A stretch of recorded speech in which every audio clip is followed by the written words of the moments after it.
और मैं डॉक्टर साहब से शुरू करता हूँ। डॉक्टर साहब बताइए सिम्टम्स क्या होते हैं कोरोना के? देखिए मेनली जो सिम्टम्स होते हैं इनके ड्राई कॉफ, सबसे पहले फीवर आ रहा होता है जो हाई ग्रेड पे है, ड्राई कॉफ है और फिर उसके बाद आपका चेस्ट जो है वो कॉम्प्रोमाइज़ होना शुरू होता है।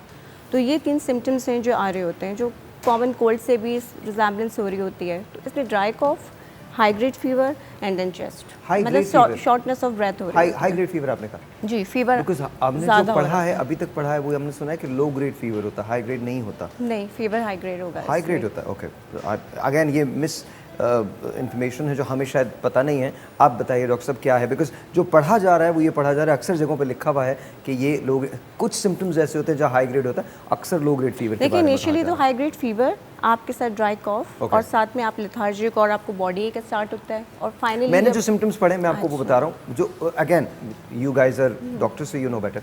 मैंने जो सिम्टम्स पढ़े वो ये पढ़े कि रनी नोज होती है आपको लो ग्रेड फीवर होता है, कंजेशन होता है और आपको खांसी होती है। वो सिम्टम्स हमको बेसिकली देखें, सिचुएशन ये है कि यही सबसे अच्छी डिस्कशन आप दोनों का हो गया। This is what is happening. ठीक है। तो इसलिए कोई भी सेल्फ डायग्नोसिस नहीं होनी चाहिए, नंबर वन। और अगर किसी को भी फील होता है, कोई भी चैलेंज फील होता है, उसको जाके एक प्रॉपर मुस्तनद डॉक्टर के पास जाना चाहिए और वो डॉक्टर फिर डिसाइड करेगा कि what is the course of action which needs to be taken. अच्छा, कल जब प्राइम मिनिस्टर साहब की तकरीर हुई थी, आई एम सॉरी आप बात तो प्राइम मिनिस्टर साहब ने ये कहा कि हर आदमी जिसको नज़ला या खांसी हो तो वो फ़ौरन से पहले टेस्ट कराने ना पहुंच जाए। क्या ये दुरुस्त है? बिल्कुल करेक्ट है, नहीं टेस्ट कराने जाना ही नहीं चाहिए। मैं इस चीज़ों में 2-3 आपको पॉइंट्स और बताऊंगा प्लीज़। पहला पॉइंट तो ये है कि अगर किसी को कभी भी कोई चैलेंज हो, उसकी सेल्फ दवाइयाँ नहीं लेनी चाहिए और टेस्ट नहीं कराना चाहिए, उसको पहले तो डॉक्टर के पास जाना चाहिए। अनफॉर्चुनेटली इस वक्त जिस तरह से होर्डर्स ने बिज़नेस बना लिया है मास्क का और सैनिटाइज़र्स का, उसी तरह से अतायत हमारे यहाँ बहुत ज़्यादा है, एंड यू नो क्वैकरी। अभी बहुत सारे हॉस्पिटल्स और बहुत सारी छोटी छोटी लैब्स खुल गई हैं जिन्होंने ये टेस्ट करने शुरू कर दिए हैं।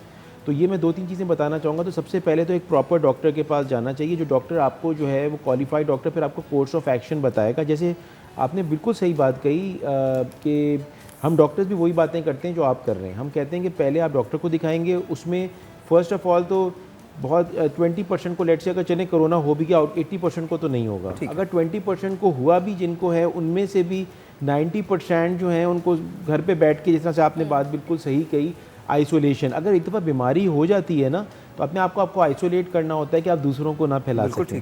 और जो सस्पेक्टेड केसेस हैं उनको गवर्नमेंट क्वारंटीन में रखती है। तो बिल्कुल आपने सही वजह फरमाया। और सेल्फ मेडिकेशन से अवॉइड करना चाहिए, क्योंकि उसमें जैसे अभी क्या है, कुछ ऐसी मेडिसिन हैं वायरल डिजीज़ में प्लेटलेट्स कम हो जाते हैं, तो कुछ ऐसी दवाइयाँ अगर ली जाएंगी तो बुखार की भले हों तो वो प्लेटलेट्स को और कम कर देंगे। आप एंटीबायोटिक्स की बात करें। एंटीबायोटिक्स के अलावा भी बहुत सारी एंटी इन्फ्लेमेटरीज हैं, पेन किलर्स हैं, फीवर को कम करने की दवाइयाँ, इबुप्रोफेन। हाँ, बस आपने नाम ही ले दिया। उसका रीज़न ये है कि हम बता दें, बिकॉज ऐसा ना हो कि लोग कोई। बिल्कुल करेक्ट।